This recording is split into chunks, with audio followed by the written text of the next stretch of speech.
हर्ष जी, दिल्ली का पड़ोसी राज्य हरियाणा, यहाँ पर भी विधानसभा चुनाव हो रहे हैं। आम आदमी पार्टी और कांग्रेस के गठबंधन की सुगबुगाहट तेज है। लगभग सीटों का बंटवारा फाइनल होना है। कैसे देखते हैं आप इस गठबंधन को? झूठे लोगों का झूठा गठबंधन है।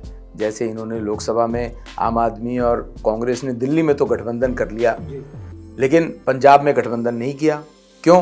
पावर शेयर करनी पड़ती आम आदमी पार्टी को वहाँ कांग्रेस के साथ। ये सरकार चलेगी क्योंकि बार बार सवाल उठता है कि नीतीश नाराज ना हो जाएं, चंद्रबाबू नायडू किसी बात पे नाराज ना हो जाएं, किंतु परंतु बहुत होता है सरकार को लेकर। मुझे ऐसा इसमें कोई डाउट नहीं लगता है। ये मोदी जी के नेतृत्व में पूरे 5 साल पूरे दम से सरकार चली। लोकसभा चुनावों में जिस तरह से रिजल्ट कांग्रेस के पास आया, इंडिया अलायंस जिस तरह से मजबूत हुआ, आपको लगता है कि मेंबरशिप कैंपेन के साथ साथ सरकार को अपने कुछ बड़े प्रोजेक्ट्स पर भी फोकस करने की ज़रूरत है? पिछले 10 वर्षों में मोदी जी के द्वारा जो केंद्र में सरकार चल रही है, वो 10 वर्षों का कंपैरिजन और उसके पिछले 65 वर्षों का कंपैरिजन करेंगे तो जमीन आसमान का फर्क दिखाई देगा। 18 करोड़ कार्यकर्ताओं के साथ देश और दुनिया की सबसे बड़ी पार्टी कही जाने वाली बीजेपी में इन दिनों नया सदस्यता अभियान चला हुआ है।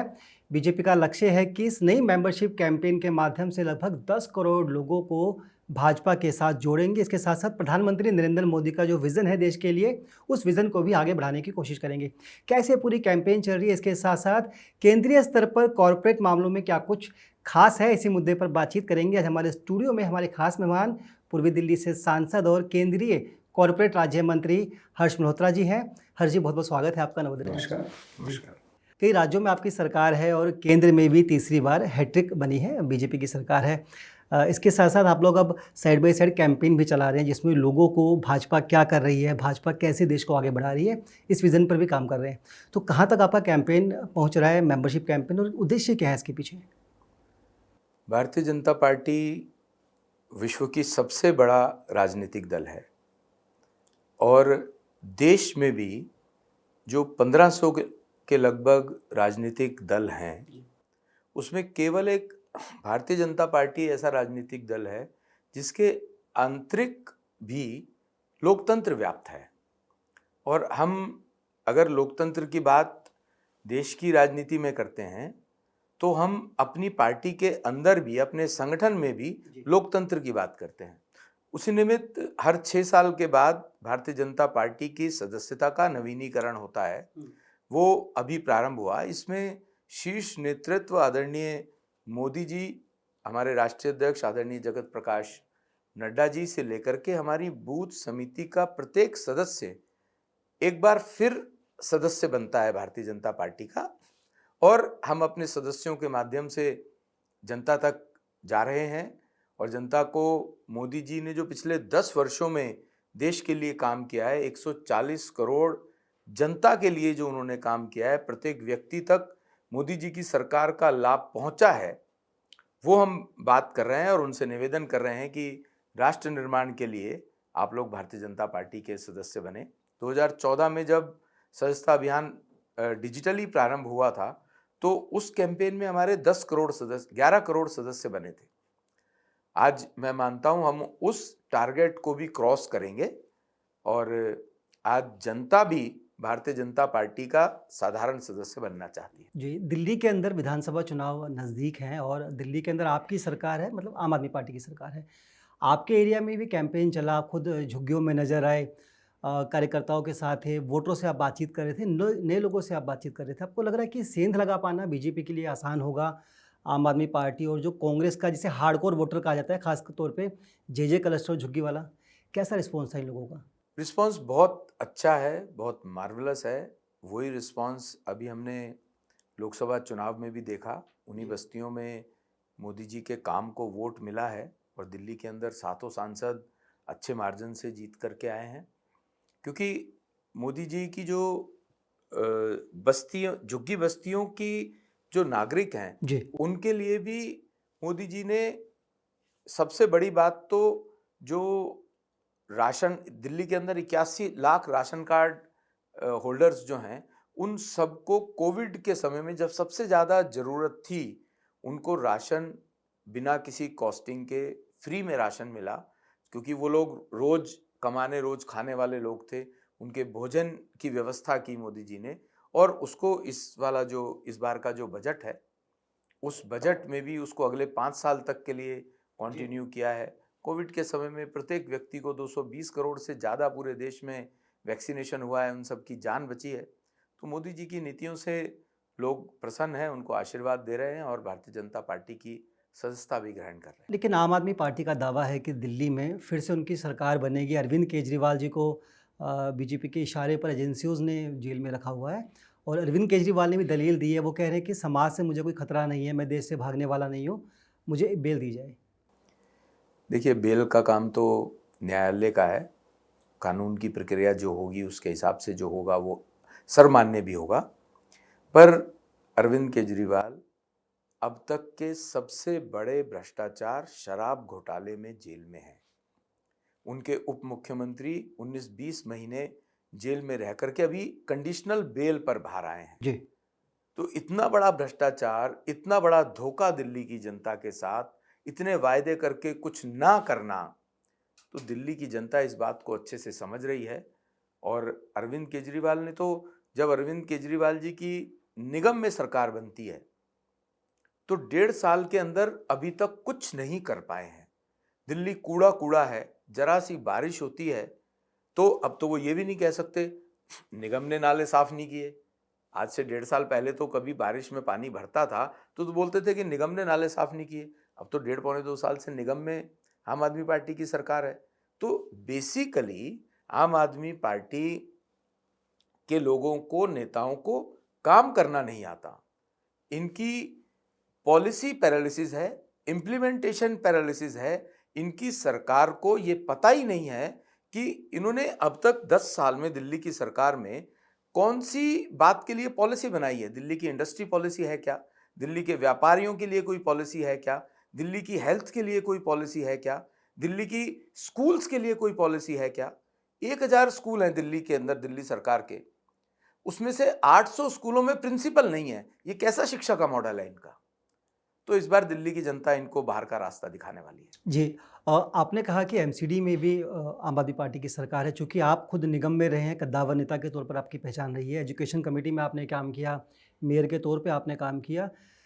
इस बार जो जोन के जो इलेक्शन थे उसमें जिस तरह का करिश्मा देखने को मिला, 12 में से 7 जोन में आपके जोन चेयरमैन बन गए। क्या उम्मीद थी आपको ऐसा कि इतने बड़े लेवल पर इतने जोन चेयरमैन बीजेपी के आएंगे?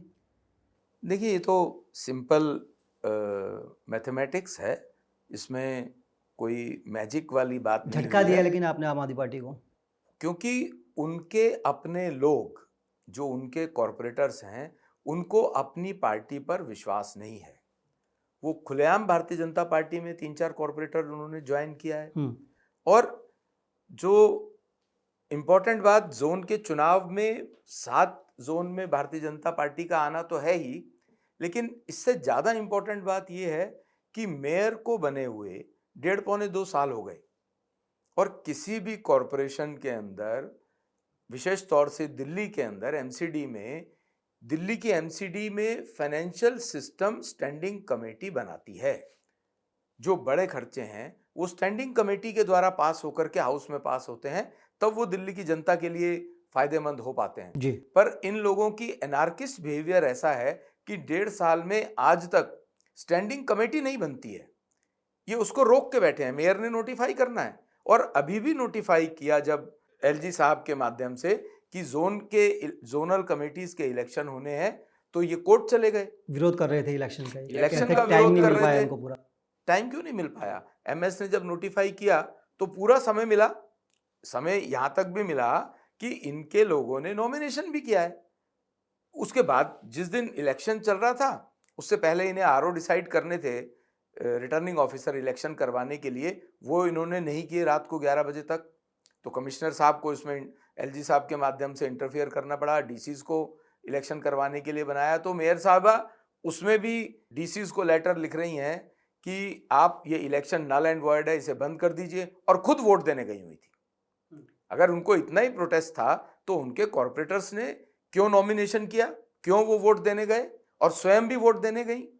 तो यही इनका एनार्किस्ट बिहेवियर है। ये दिल्ली की जनता के लिए जो नगर निगम को मूलभूत सुविधाएं देनी चाहिए उसके लिए सीरियस नहीं है। ये काम ही नहीं करना चाहते। आज से 1.5 साल पहले ये चुनाव होना चाहिए था, ताकि दिल्ली की जनता को स्टैंडिंग कमेटी मिलती नगर निगम को, और दिल्ली की जनता के बेहतर तरीके से काम हो पाते। हर्ष जी, दिल्ली का पड़ोसी राज्य हरियाणा, यहाँ पर भी विधानसभा चुनाव हो रहे हैं। आम आदमी पार्टी और कांग्रेस के गठबंधन की सुगबुगाहट तेज है, लगभग सीटों का बंटवारा फाइनल होना है। कैसे देखते हैं आप इस गठबंधन को? झूठे लोगों का झूठा गठबंधन है। जैसे इन्होंने लोकसभा में आम आदमी और कांग्रेस ने दिल्ली में तो गठबंधन कर लिया जी, लेकिन पंजाब में गठबंधन नहीं किया। क्यों? पावर शेयर करनी पड़ती आम आदमी पार्टी को वहाँ कांग्रेस के साथ, वो ये करने को तैयार नहीं है। ये सिर्फ अपने मतलब के कारण। अभी सोमनाथ भारती जी ने कल ही कांग्रेस के बारे में उल्टा सीधा बोला है, और कांग्रेस के लोग 5-6 दिन पहले दिल्ली के एलजी साहब से मिल के आए कि इनके जो विधायक हैं वो ठीक से काम नहीं कर रहे हैं। तो ये पहले आपस में तय कर लें कि इन्हें क्या करना है। हरियाणा में इन्होंने आपस में गठबंधन करना है नहीं करना, इन लोगों का कोई भरोसा नहीं है। हो जाए गठबंधन या ना हो जाए, उससे कोई फर्क नहीं पड़ता। हरियाणा में तीसरी बार फिर भारतीय जनता पार्टी की सरकार बनने वाली है। लेकिन जो सर्वे सामने आ रहे हैं उसमें कांग्रेस को लीड दिखा रहे हैं। चुनाव में जनता ने वोट देना है। चुनाव में जाने के बाद जो जनता निर्णय करेगी वो मान्य होगा। जी, कई बड़े चेहरे भी कांग्रेस में शामिल हुए हैं। पीछे विनेश फोगाट, बजरंग पूनी और कई लोग बीजेपी छोड़कर कांग्रेस में आए हैं। आपको लगता है राहुल गांधी का कदम धीरे धीरे बढ़ने लगा है? लोकसभा चुनावों में जिस तरह से रिजल्ट कांग्रेस के पास आया, इंडिया अलायंस जिस तरह से मजबूत हुआ, आपको लगता है कि मेंबरशिप कैंपेन के साथ साथ सरकार को अपने कुछ बड़े प्रोजेक्ट्स पर भी फोकस करने की ज़रूरत है?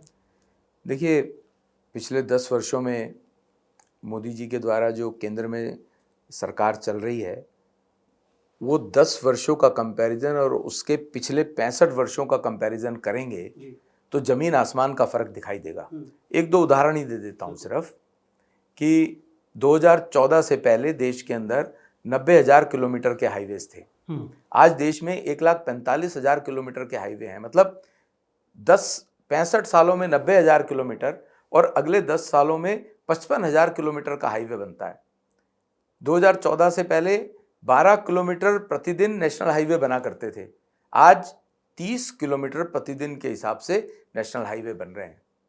और आप इस बात से अंदाज़ा लगा सकते हैं कि एजुकेशन के पॉइंट ऑफ व्यू से या एजुकेशनल इंस्टीट्यूट्स के पॉइंट ऑफ व्यू से 2014 से पहले 10 एम्स थे, आज 22 एम्स हैं। 2014 से पहले 7 IIT थे, आज 14 IIT हैं। 7 IIM थे, आज 14 IIM है। 2014 से पहले देश के अंदर एयरपोर्ट कनेक्टिविटी या एयरपोर्ट जो थे वो 68 के लगभग थे, आज उनकी संख्या 152 पहुंची हुई है। जी, तो आप दिल्ली मुंबई विकास की गति को देखिए। एक एक्सप्रेसवे की बात नहीं है। दिल्ली मुंबई एक्सप्रेसवे जो बन रहा है उसके 1250 किलोमीटर का, उसके बनने के बाद जो दिल्ली से मुंबई का रास्ता 23 घंटे में कवर होता था, वो 12-13 घंटे में कवर होने वाला है। आप सोचिए कितना टाइम, कितना ईंधन, कितनी एनर्जी, कितना पैसा बचेगा। तो ये जो विकास की गति मोदी जी की सरकार में आई है, ये सारी दुनिया देख रही है, जिसके कारण से ही तीसरी बार मोदी जी के द्वारा संचालित एनडीए की सरकार बन पाई है। अब ये सरकार चलेगी क्योंकि बार बार सवाल उठता है कि नीतीश नाराज ना हो जाएं, चंद्रबाबू नायडू किसी बात पे नाराज ना हो जाएं, किंतु परंतु बहुत होता है सरकार को लेकर। मुझे ऐसा इसमें कोई डाउट नहीं लगता है जी। कि मोदी जी के नेतृत्व में पूरे 5 साल पूरे दम से सरकार चलेगी। एक सवाल आप, क्योंकि जिस पोर्टफोलियो से आप हैं, कैबिनेट कॉर्पोरेट राज्य मंत्री आप हैं, क्या कुछ नया करने वाले हो? क्या कमियां भी आपको लगती है कि यहाँ पर अगर समय से चीज़ें शुरू हो जाती तो और हम तरक्की कर पाते?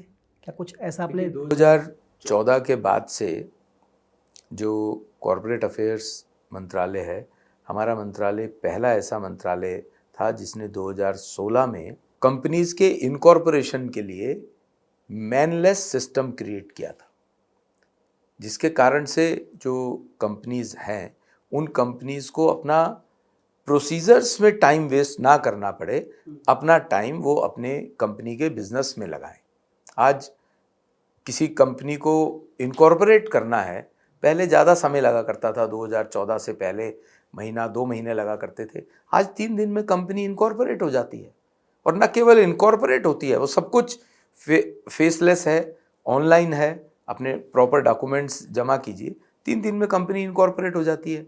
और सबसे बड़ी बात ईज़ ऑफ डूइंग बिजनेस जो आदरणीय मोदी जी ने सब जगह एंश्योर किया है, सरकार ने एंश्योर किया है, कंपनी इनकॉर्पोरेट होती है, उसके साथ ही सेम डे 10 तरह के जो कार्ड्स लाइसेंसेस हैं, इवन बैंक अकाउंट खुलना, जीएसटी नंबर मिलना, पैन कार्ड मिलना, कोई फैक्ट्री के लिए उनको अपनी कंपनी के लिए कोई लाइसेंसेस चाहिए, वो सब मिलना सिंगल विंडो पर दूसरे तीसरे दिन मिलता है। कंपनी के इनकॉर्पोरेशन के चौथे दिन कंपनी अपना बिजनेस प्रारंभ करती है। लेकिन शेल कंपनियों की भी शिकायतें बहुत ज़्यादा आती है। शेल कंपनियों को जितना मोदी जी की सरकार में आइडेंटिफाई करके ख़त्म किया गया है, उतना आज तक पूरे देश में कभी पिछले 65 सालों में नहीं हुआ। जी। एक आखिरी सवाल, आप चूँकि नगर निगम में रहे हैं, निगम की बैठकें भी आपने देखी, अब आप लोकसभा गए हैं, संसद की बैठकें भी आप देखते हैं, क्या फ़र्क महसूस करते हैं दोनों तरह की बैठकों में? दोनों हाउसेज की अपना अपना महत्व है। संसद देश का सबसे बड़ा पंचायत है। यहाँ पर प्रत्येक सांसद को जो अपने क्षेत्र से चुन के आया है, अपनी जनता का नुमाइंदा है, वो किसी भी पार्टी का हो, उसको बिल्कुल लोकतांत्रिक तरीके से अपनी बात कहने का पूरा समय, पूरा अधिकार मिलता है। आजकल तो सब लाइव पूरा देश, पूरा विश्व देखता है। तो भारत की संसद और विशेष तौर से मोदी जी की सरकार में तो संसद की जो प्रणाली है, संसद की जो प्रक्रिया है, बिल्कुल ट्रांसपेरेंटली और डेमोक्रेटिकली चलती। चलिए सर, बहुत बहुत शुक्रिया। तो ये थे केंद्रीय कॉर्पोरेट राज्य मंत्री हर्ष मल्होत्रा जी, पूर्वी दिल्ली से सांसद है। इसके साथ साथ लोगों के बीच जाने पहचाने जाते हैं अपने व्यवहार के लिए, लोगों के सुख दुख में काम आने के लिए। इसके साथ साथ देश में बीजेपी की नीतियों को और बीजेपी को कैसे मजबूत किया जाए, इसके लिए भी। फिलहाल इस पेशकश में इतना ही। मुझे दीजिए इजाज़त। नमस्कार।